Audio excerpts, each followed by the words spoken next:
कांग्रेस का निशान पंजा, हाँ भाजपा का निशान कमल हाँ और जनता दल का हल, हाँ। लेकिन इन सबका निशान मुसलमान।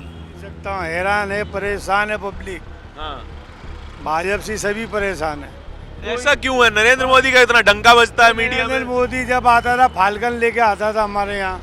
वो जो गांव से आते हैं, वडनगर, आपने सुना जी, होगा वडनगर नाम। से आते हैं। वडनगर, जहाँ से उन्होंने होके आया उस गांव वहाँ से उन्होंने दो वो मगर को निकाल कर तालाब से बाहर निकाल कर वो भी झूठ है। लेकर आए थे। और उनके करीब का 12 किलोमीटर दूर का एक गांव है, विसनगर शहर है, हाँ। जहाँ पे विसनगर शहर का ही हूँ मैं उस वक्त। और अमित शाह यहीं बैठते थे, यहाँ पे एक बागड़े पे एक स्कूटर पे बैठकर हाँ। उनके दोस्तों के साथ यहाँ बैठकर चाय की चुस्की लिया करते थे, और यहीं से उन्होंने राजनीति की शुरुआत की। नमस्कार, मेरा नाम है दारण, आप देख रहे हैं इंडिया इंटरनेशनल न्यूज। और ये जो जगह है वो बड़ी ऐतिहासिक है। यहीं से एक बहुत बड़े नेता निकल के गए और देश की दूसरी सबसे ऊंची कुर्सी पर बैठे हुए हैं। नाम है अमित शाह और जगह का नाम है अहमदाबाद का टेलीफोन होटल। ये सरखेज जगह है और वही सरखेज जहां अमित शाह को सरखेज का सरदार कहा जाता था। ये होटल एक बार दिखा दीजिए। फिलहाल के लिए ये केवल बिल्डिंग बची है और अभी तमाम फास्ट फूड्स के कॉर्नर बन गए हैं। एक मतलब यूथ जॉइंट बन गया है। पहले कि जनरेशन बदल गई है, वाइब वही है अभी भी है। हाँ, जनरेशन बदल गई है। समझ लीजिए कि मेरी उम्र उस वक्त होगी 15 साल, आज हाँ। मेरी उम्र 36 साल है, तो ये 20 साल पहले की बात है। हाँ। तो 20 साल 22 साल पहले अमित शाह यहीं से चुनाव लड़ते थे। आज ये विधानसभा का नाम वैजलपुर विधानसभा, इसके जी, पहले वैजलपुर। ये विधानसभा का नाम आज से 2 टर्म पहले उसका नाम सरखेज विधानसभा हुआ करता था। और सरखेज विधानसभा से अमित शाह चुनाव लड़े थे और यहाँ से गुजरात के गृह मंत्री का पद उन्होंने संभाला था। हाँ। अमित शाह और नरेंद्र मोदी साहब के साथ वो काम कर रहे थे। हाँ। और यहीं ये जो टेलीफोन होटल, जो इसका नाम पहले टेलीफोन होटल हुआ करता था, आज इसको लोग जानते हैं टेलीफोन होटल से, जो पुराने लोग हैं। लेकिन आज बहुत सारे फास्ट फूड के कॉर्नर, पान का गल्ला, चाय की दुकान लग चुकी है। हाँ। तो ये एक ही मंजिले का एक होटल हुआ करता था। उसके अलावा यहाँ पे और कुछ नहीं था इस विस्तार में। ये नेशनल हाईवे नंबर 8 यहाँ से निकलता था यहाँ उस वक्त। और अमित शाह यहीं बैठते थे, यहाँ पे एक बागड़े पे एक स्कूटर पे बैठकर उनके दोस्तों के साथ यहाँ बैठकर चाय की चुस्की लिया करते थे, और यहीं से उन्होंने राजनीति की शुरुआत की। हाँ। अमित शाह यहाँ कैसे आए, वो एक सवाल आपको खड़ा होगा कि अमित शाह यहाँ कैसे आए, यहाँ कैसे आ गए वो ये तो? कि ये जो यहाँ पे जो ये बाजार दिख रहा है, आप सुबह को यहाँ पे आओगे हाँ, तो हाँ, यहाँ पे प्लम्बिंग मटेरियल का बाजार है पूरा। ठीक है। यहाँ पे जो पाइप फिटिंग का सामान, यहाँ मटेरियल बिकता है, हाँ। जो अपने घर के अंदर जो प्लम्बिंग का काम होता है। तो अमित शाह की वो कंपनी, फैक्ट्री हुआ करती थी जो पाइप बनाती थी, और वो पाइप बनाने की फैक्ट्री का मटेरियल यहाँ पे सप्लाई किया करते थे। हाँ। ऐसी ये बात, क्योंकि मेरे जो बुजुर्ग हैं उन्होंने की है हाँ, कि यहाँ हाँ, पे वो ये चीज़ बेचा करते थे, और बेचते बेचते उनकी दोस्ती यहाँ से हुई है कुछ लोगों से। हाँ। और उसके बाद उनका राजनीतिक करियर शुरू हुआ। हाँ। और राजनीतिक करियर शुरू होने के बाद यहीं के लोगों के पास बैठ के, यहीं के मुसलमान भाइयों के पास बैठ के उन्होंने ये सारी चीज़ें सीखी कि मुसलमानों को कैसे डराया जा सकता है, मुसलमानों को कैसे अमित शाह धमकाया जा मुसलमानों को डरा के रखते हैं, ऐसा हाँ। क्यों कह रहे हैं? एक बात समझिए कि जो राजनीति सीखने की शुरुआत ही यहीं से हुई। हाँ। और मुसलमानों को आप देखिए पूरे देश के अंदर, भले हिंदुस्तान के अंदर 125 करोड़ 130 करोड़ की जनता आबादी रहती है, उसमें से सिर्फ 25 करोड़ ही मुसलमान है। हाँ। लेकिन आज पूरे देश की अगर राजनीति कहीं चल रही है तो मुसलमानों के इर्द गिर्द घूम रही है। जहां कहीं भी राजनीति, किसी भी पॉलिटिकली पार्टी को राजनीति करनी है, तो या तो मुसलमानों की बात रखेगा, या तो मुसलमानों की बात को काट देगा, या तो मुसलमान का विरोध करेगा। बीच या का कोई उसका- रास्ता नहीं है। बीच का उसके पास कोई रास्ता नहीं है। उसको वोट लेने हैं, किसके वोट लेने हैं? बोले भाई हिंदू समाज के वोट लेने हैं, तो मुसलमानों के विरोध की बात करेगा। और उसको लगता है कि मुझे मुसलमान के वोट लेने हैं, तो अपने मुंह पे चुप्पी साध देगा। ऐसा ही है क्या अंकल जी? कांग्रेस का निशान पंजा, हाँ भाजपा का निशान कमल हाँ और जनता दल का हल, हाँ। लेकिन इन सबका निशान मुसलमान। अच्छा जी, इन सबका निशान मुसलमान कैसे? सबका तो समझाइए, ये थोड़ी भारी पॉलिटिकल एनालॉजी हो ये ऐसा है कि ये लोगों को वोट लेने के लिए सिर्फ मुसलमान को निशान बनाते हैं। अच्छा, मुसलमान के वोट खींचने के लिए सब कुछ करते हैं ये लोग। ठीक बात कह रहे हैं अंकल जी। ये बात ठीक है। मेरा कुछ बोल ही नहीं सकता हूँ, हैरान है, परेशान है पब्लिक। हाँ। भाजपा से सभी परेशान है। ऐसा क्यों है? नरेंद्र मोदी का इतना डंका बजता है मीडिया नरेंद्र में। मोदी जब आता था फाल्कन लेके आता था हमारे यहाँ। अच्छा जी। हाँ, अब उसको अच्छा, क्या- शुरुआती दिनों में देखा है आपने उनको? मेरी जो वालदा है ना, स्वतंत्रता सेनानी है, जी जी जी। उनका लड़का हूँ मैं, शरद का गांधी अब्दुल गफ्फार खान। आओ भतीजा हूँ अच्छा, मैं। ठीक है। बराबर। अब ये लोग यहाँ आ रहे, विकास विकास विकास करते। हाँ, 30 साल हो गया रोड को, हाँ। ठहराव पास हुआ है। मेरा भतीजा ही है एजाज खान, अच्छा। 30 साल हो गया है। अब कोई विकास नहीं किया है, तो क्या समझना है इनको।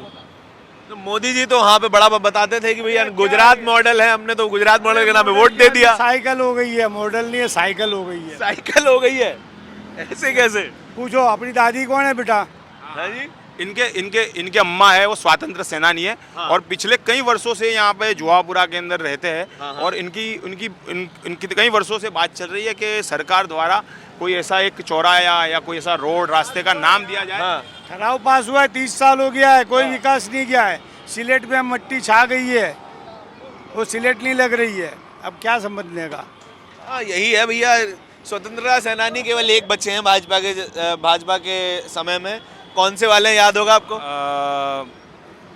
सावरकर। हाँ, अरे मैं भूल जाता हूँ उनका नाम क्योंकि उन्होंने स्वतंत्रता में क्या हिस्सा लिया था। हाँ। वो मतलब तंज नहीं कर, मैंने दिल से बोला है। मैं तंज नहीं कर रहा हूँ। हाँ। लेकिन वो एक सबसे बड़ा दो चीज दुनिया में ढूंढी जा रही है और जिसकी तलाश चल रही है। और जो अभी जो बुलडोजर सरकार चल रही है ना, तो मैं उनको कहना चाहता हूँ कि आप बुलडोजर चला रहे हो बिल्डिंगों पे, मकानों पे, इमारतों पे, तो आप एक बुलडोजर लाइए और एक बुलडोजर को वहाँ चलाइए जहाँ पे स्वतंत्रता सेनानी में इनका नाम हो।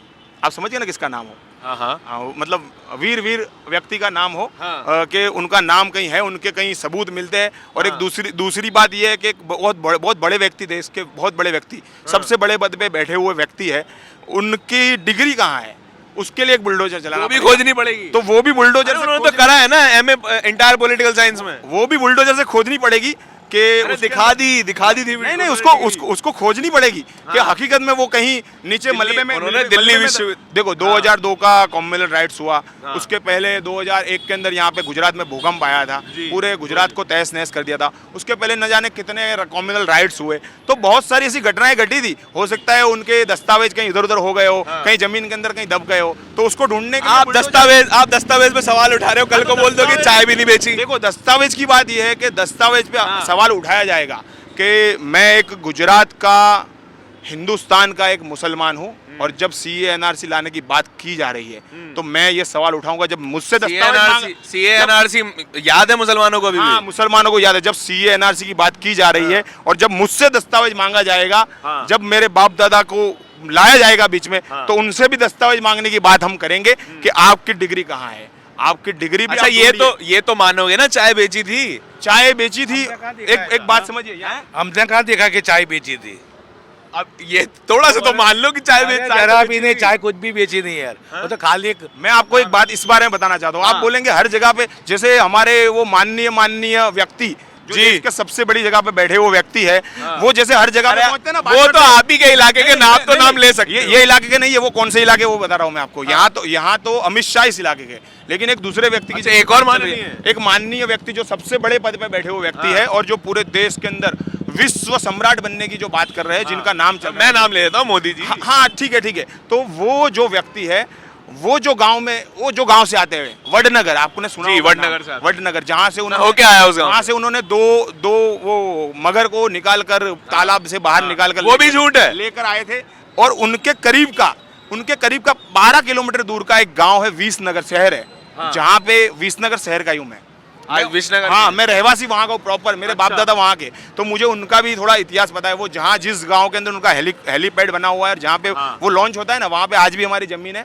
उसको गुंजा बोलते हैं, गुंजा गांव। अच्छा। आप कभी मीडिया वाले कभी वहाँ जाओ, इस बार हेलीपैड लॉन्च, जहाँ पे हेलीपैड बना वहाँ पे लॉन्च हो ना, वहाँ पे पूछना, वहाँ पे गुंजा लिखा होगा। तो वो गुंजा गाँव जा रहा हूँ मैं वडनगर। नेक्स्ट मेरा नेक्स्ट वडनगर, आप वडनगर जाओ ना, तो वडनगर में जाओ तो आप देखना वहाँ पे, वो वहाँ से 4-5 किलोमीटर दूर है। और मेरा जो बर्थ प्लेस है, जहाँ पे मैं पैदा हुआ हूँ, वो वहाँ से 13 किलोमीटर दूर है। अच्छा। विसनगर।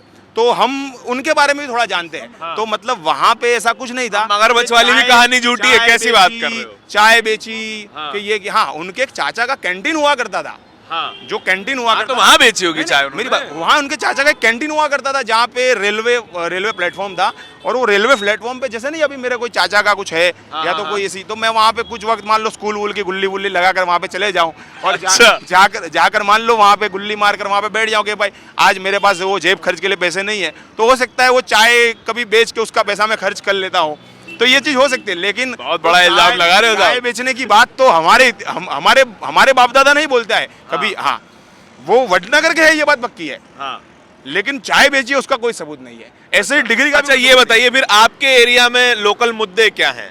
देखिए हमारे एरिया में नहीं, पूरे गुजरात के और मैं मान रहा हूँ पूरे हिंदुस्तान के जहाँ भी कहीं दलित, आदिवासी और मुस्लिम समाज के लोग रहते हैं, उनके इश्यू यही है पिछले 75 सालों से। 75 साल में अभी योम आज़ादी हमने मनाई, पूरा देश तिरंगा लेकर बाहर निकल रहा था, पूरे देश में तिरंगा यात्रा चल रही थी। लेकिन दलित, मुस्लिम और आदिवासी को उनकी बेसिक नीड यानी मतलब नल, गटर और पानी, बस इसी पे अभी तक हम घूम रहे हैं। हमारे जितने लोगों से आप बात करोगे ना, तो जो भी नेता आएगा यहाँ पे, एमएलए का चुनाव लड़ने आएगा, कॉर्पोरेशन लड़ने आएगा, एमपी बनने आएगा, उसको सिर्फ एक ही सवाल किया जाएगा, भाई हमारे वहाँ पानी नहीं आता, पानी का नल लगवा दो। भाई हमारे वहाँ गटर, यहाँ पे सीवर। गुजरात मॉडल में ऐसी बातें हो रही हैं? गुजरात मॉडल में नहीं, आप गुजरात जो मॉडल के ऊपर पूरे देश की राजनीति चल रही है, वो गुजरात के अहमदाबाद शहर के अंदर, उस सबसे बड़े शहर में आप खड़े हो, जहाँ की आबादी 70 लाख से ज्यादा है, और आप जिस विस्तार में खड़े हो उस विस्तार के अंदर आज भी टैंकर से पानी मिल रहा है। अगर आपको इस बात को अगर प्रूव करना है तो कल सुबह को 9 बजे आ जाना, मैं आपको विस्तारों में लेके जाऊंगा जहाँ पे आज भी पानी के नल नहीं है, आज भी लोग टैंकर से पानी भर रहे हैं। इस बात के लिए मैं आपसे कांटेक्ट करूंगा, इस बातचीत के बाद मैं भाई साहब का नंबर लूंगा और सुबह इनके साथ जाऊंगा। तो सबसे बड़ी समस्या ये है कि मुसलमान, दलित और आदिवासियों को आज तक गटर, पानी और रोड रास्ते में उलझा के रखा हुआ है। हमारी जो बेसिक नीड है वही खत्म नहीं हुई। अगर मान लो कि हमको चाय और खाना नहीं मिल रहा, हमको खाना पीना रोज नहीं मिल रहा, तो हम दूसरी कोई चीज सोच ही नहीं सकेंगे कि हम अच्छे नए कपड़े खरीदे, हम नए शूज खरीदे, हम किसी मॉल में घूमने जाए। तो इसी तरह हम गटर, पानी, रोड रास्ते में उलझे हुए हैं। आज तक हम नहीं सोच पा रहे हैं कि हमारे पास बड़ी हॉस्पिटल होनी चाहिए, हमारे पास यानी यहाँ पे बड़ी एजुकेशन का एक वो होना चाहिए, हमारी लड़कियों के लिए यहाँ पे गर्ल्स कॉलेज होनी चाहिए, हमारे यहाँ पे लड़कों के लिए अच्छी हॉस्टल होनी चाहिए। यानी इस तरह की बातें हम सोच भी नहीं सकते।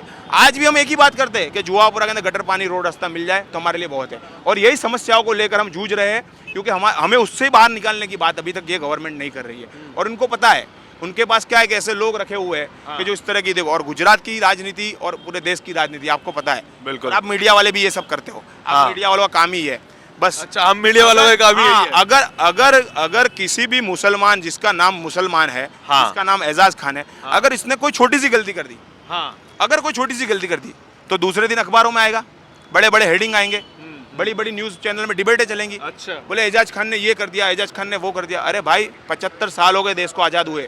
हमारे पास यानी जब हिंदुस्तान और पाकिस्तान 75 साल पहले जब उसका पार्टीशन की बात चल रही थी, तब ऐसी बात थी कि जिन जिन मुसलमानों को जाना है वहां चले जाए, उनके लिए देश बन रहा है। तो हमारे जो पूर्वज है, हमारे जो पुराने लोग हैं, उन्होंने, हमारे बाप दादाओं ने बोला कि नहीं, हम नहीं जाएंगे, हम इस सेक्युलर मुल्क में रहेंगे। आज सेक्युलर मुल्क में रहने के बाद आज भी एजाज खान को रुका कर ये सवाल किया जाता है, तुम आतंकवादी हो।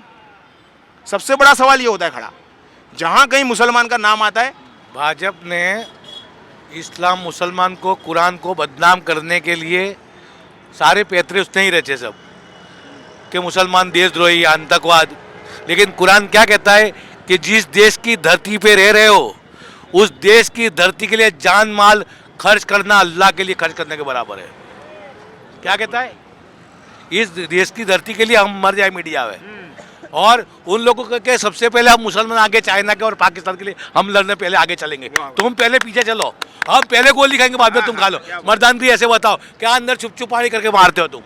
अपने ही नागरिकों, ये देश में अपने नागरिकों को अपने ही लोग मारते हैं। बिल्कुल ठीक बात है। मैं जिस जगह पे रहता हूँ दिल्ली में, आखिरी बार जो देश में दंगा हुआ वो मेरे घर से 100 मीटर की दूरी पे हुआ था, और इस देश में सबसे खतरनाक मंजर मैंने तभी देखा था। मैं बिल्कुल गुजरातियों का वो दर्द समझ सकता हूँ कि क्योंकि मेरे घर के पास भी दंगा हुआ और आपके घर में भी दंगा हुआ, तो वो दर्द मैं देख सकता हूँ कि वो 2 दिन हमने कैसे काटे थे, हम जानते हैं। गुजरात में दंगे नहीं होते 2002 अब नहीं होते, लेकिन हुआ था ना। नहीं, 2002 के कॉमन राइट्स हुए, उसके बाद दंगों की स्टाइल बदल गई है। जो गुजरात स्टाइल बदल गई है। आप एक बात समझिए, अभी है ना, यहाँ के मुसलमानों को इतना डरा के रखा हुआ है कि वो लोग, आप पूरे गुजरात में घूमेंगे ना, मैं मानता हूँ वहाँ तक के बहुत सारे लोग मुझसे ज़्यादा नॉलेजेबल हो गए, लेकिन वो बोलने के लिए तैयार नहीं है।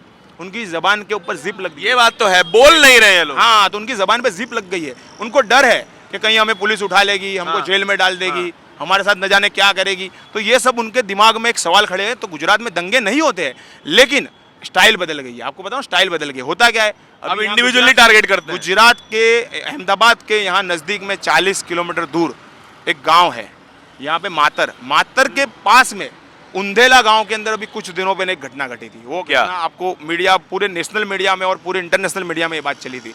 उस घटना के अंदर ऐसा हुआ था कि कहीं जगह पे उंदेला गांव के अंदर कुछ नवरात्रि का प्रोग्राम था और नवरात्रि का प्रोग्राम किसी चौक में रखा गया था मस्जिद के करीब, और वहाँ पे कुछ ऐसी घटना घटी होगी, उसका हमको पता नहीं है, वो पुलिस का काम है, वो तपास करे, वो सब्जेक्ट उनका है। तो बनाई थी वहाँ पे कुछ घटना घटी होती थी, अपने ये सामने है और अपने जान के काम कर रहे तो वो बनाई ऐसी है, वो घटना बनाई थी। हाँ, तो वो घटना बनाई घटी, ऐसी एक घटना घटी थी। वहाँ पे कुछ ऐसी बात हुई कि कुछ लड़कों ने पत्थर मारा और ये हुआ। हो सकता है कि कुछ नवरात्रि पंडाल नवरात्रि के अंदर किसी ने पत्थर मारा किया हो तो सकता है, किसी ने मतलब पत्थर मेरे मारा हिसाब किया से तो मुस्लिम समाज उसको सपोर्ट नहीं करेगा, मैं होगा। बता नहीं करता है, लेकिन उसके बाद सोचने की बात है कि जो लोकतंत्र की बात आती है, संविधान की बात आती है, संविधान ने हमें जो अधिकार दिया उसकी बात आती है। हाँ। तो पुलिस का काम क्या होता है? पुलिस का काम है कि अगर कोई बात अगर ऐसी होती है, कोई घटना ऐसी घटती है, तो उस पर तुरंत कार्रवाई हो, उसकी जांच हो, एफआईआर हो, उनको अरेस्ट कर उनको जेल में डाला जाए, कोर्ट के सामने पेश किया जाए। लेकिन उससे उल्टा मुसलमानों को डराने के लिए पूरे हिंदुस्तान में, पूरे गुजरात में, क्योंकि चुनाव नजदीक थे और कुछ लोगों को खुश करने के लिए, उनके आकाओं को खुश करने के लिए पुलिस के अंदर पीआई कक्षा के लोग और उनके साथ वाले पीएसआई कक्षा के लोग वहां पे उन नौजवानों को अरेस्ट कर रहे हैं, उनको भीड़ के अंदर ला रहे हैं, पूरे गांव को इकट्ठा करते हैं, उनको थंबे से बांधते हैं और वहां पे उनको थंबे से बांधकर पीटते हैं। वहां पे तालियां बजाई जाती है, जो नवरात्र में वो वाला जो वीडियो वायरल हुआ था, वहां पे तालियां बजाई जाती है, इसका पूरा पिक्चर्स बनाते हो, वीडियो बना के बाद पूरा वीडियो पूरे बनाते हैं। वहाँ पे तालियां बजाई जाती है और तालियां बजाकर कुछ लोगों को खुश करने की कोशिश की जाती है और उस बात को पूरे गुजरात में फैलाया जाता है। उसका कारण हमारे हिंदू भाई के समाज के लोगों को समझने की जरूरत है। मैं किसी का भी समर्थन नहीं कर रहा हूँ जी। अगर गलत है, अगर एजाज खान गलत है, एजाज खान ने गलती की है तो उसको सजा होनी चाहिए, लेकिन सजा देने का काम कानून का है, सजा देने का काम संविधान का है, सजा देने का काम कोर्ट का है।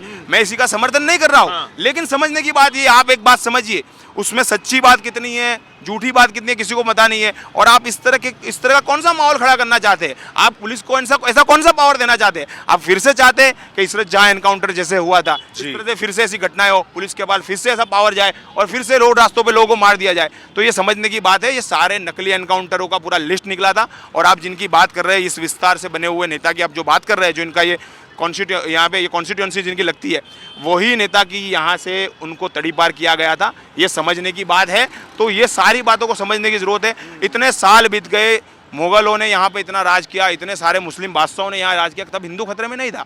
लेकिन आज बीजेपी पिछले 8 साल से सेंट्रल में सत्ता में, 27 साल से गुजरात में शासन में, उसके बाद हिंदू खतरे में आ जाता है। कल अमित शाह ने यहाँ पे लोग खराब होते तो इतने हिंदू भारत में देश में होते सही बताओ। लेकिन मुसलमानों ने तो किसी को मारने का काम नहीं, जीवारने का काम किया है। वो धर्म कहता है कि तुम किसी को, तुम पड़ोसी को देखो, पहले कहीं भूखा नहीं, पहले उसको खाना खिलाओ, वहाँ तक तुम नहीं, खाना आ रहा मैं तुमको। बिल्कुल, धर्म तो ऐसा बोलता है।